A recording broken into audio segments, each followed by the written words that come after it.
Well, hey, good morning. It's time for your weekly kick. Today I want to talk about something that happened to me 3 weeks ago. If you have seen me walking around any time in the last 3 weeks, you'll have noticed a little bit different way that I'm walking. The reason is because 3 weeks ago I tore something in my knee. Here's how it happened. I was in this exact gym and using this weight, and here's what happened. So I got underneath, got myself lined up, and started to lift, got it up. Let's see if I can do it again. Started to squat and everything was going good. There should have been no issues. And all of a sudden, here.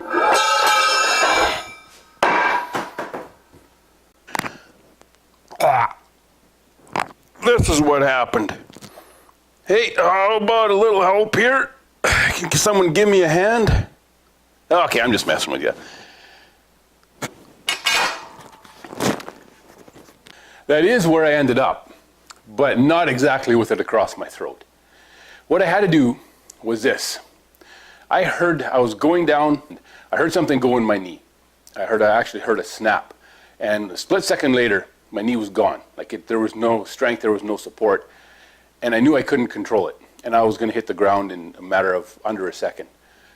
What I had time to do was simply react. That's all I could do. I knew I had to get it off me before it came down on top of me, like the illustration there, it kind of showed. And so I had to get it off real fast. So I did. I reacted, and I managed to do it without getting hurt too much, other than I tore my ACL. But it could have been a lot worse. The reason it wasn't is because I reacted quickly. I reacted instinctively. As a leader, sometimes we have to react instinctively. We're in a moment where things are in a panic. Something goes really wrong really quick. And a leader needs to be able to do that at times. But reacting, if that's the only way we know how to handle a tough situation, then we're in trouble. Because one of the key things a leader needs to know how to do is how to respond well. Now, in a time of reaction, we don't have time to think. We just have to do what comes naturally because of our experience in the past. When it comes to responding, that's where we need to understand the situation, and we need to maybe do some research and choose our response. Because there's always several different choices we have for how we're going to respond. If someone does something today and they make me angry, they do something wrong, something I've told them and shown them how to do properly countless times, and they still choose to do it wrong, and it's costing money and it's making the job harder for everybody else, that's when I get to choose my response. Maybe I need to react quickly and save part of the thing that they're going to destroy or damage, but then I need to choose my response. Even if I need to fire somebody as a leader, I can do it with respect and help them keep some dignity as a person. Maybe they completely screwed up time and time again, and they need to be fired, because that happens. Some people shouldn't be working with us. I can still do it with respect and dignity without losing it on them.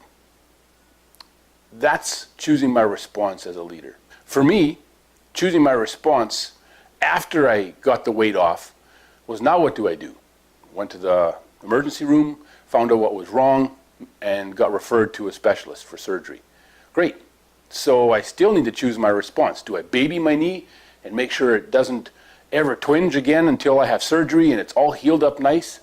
Or do I keep stretching it and keep my mobility up and keep the muscles at least a little bit strong around the knee so that they can support it and make recovery faster?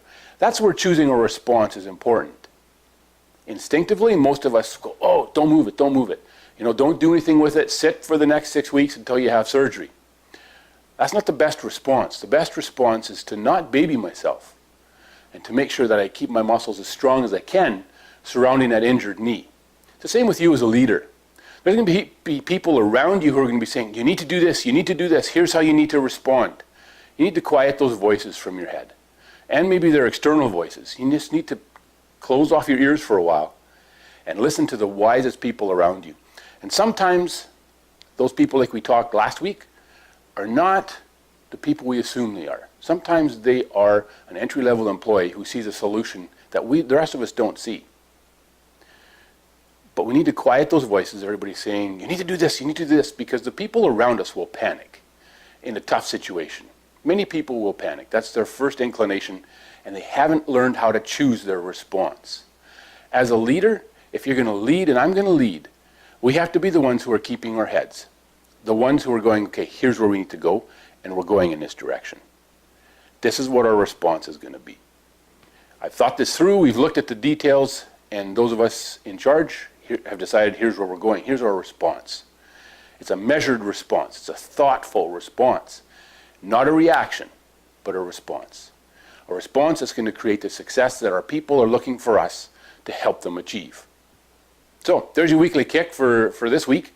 Hope you have a great week, and we'll see you next Tuesday morning.